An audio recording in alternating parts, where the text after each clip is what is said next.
Sot më 7 prill 1939 lindi në Lushnjë Vaçezela, këngëtarja me zërin brillant që mbetet e paharruar në kohë. Me një karrierë që zgjati rreth 40 vite në skenë, ajo u bë simboli i muzikës shqiptare dhe krenaria e qytetit tonë. Vaçja fitoi 12 herë festivalin dhe ju dha titulli artisti merituar në vitin 1973 dhe artisti popullit në vitin 1977. Sot në Lushnjë nuk u organizua një aktivitet zyrtar me këtë rast, për të nderuar dhe kujtuar artisten e madhe lushnjare, por vetëm një aktivitet simbolik tek biblioteka e qytetit. Një njeri i veçantë, dora e saj më ka përkëvelur qafën, faqet, bile e reputhur në faqet tona të njoma.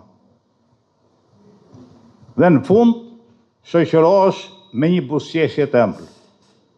Kjo ishte Vaçja, jo vetëm si këngëtare madhe që arriti në qiell, por edhe si njeri. Sa këngëtare potente e madhe, gjeniale ishte, në atë fuqinë e zërit saj fshi një shpirt të tepër i ndjeshëm. Nuk ka qenë e përkthjelur e regjimit siç u munduan disa kohë të thoshin për të. Bile ta relativizonin aq sa bëni dhe krahasime me këngëtar të rinj që ngjan me këtë, kjo, ngjan me Vaçë, ngjan me atë.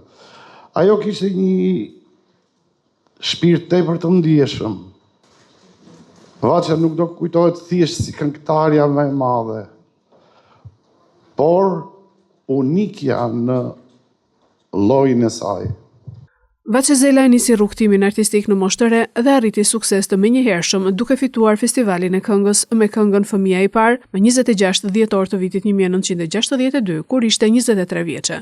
Gjatë karrierës së saj, ajo interpretoi me mjeshtëri këngë popullore të lehta, kantata dhe balada, duke u shndërruar në numrin 1 të skenës shqiptare për dekada me radhë. Përveç skenës muzikore, Vaçezela dha kontribut të rëndësishëm dhe në muzikën e filmit, ku zëri i saj i veçantë shoqëroi shumë prodhime kinematografike shqiptare, duke lënë një gjurmë të thellë në kulturën artistike të vendit.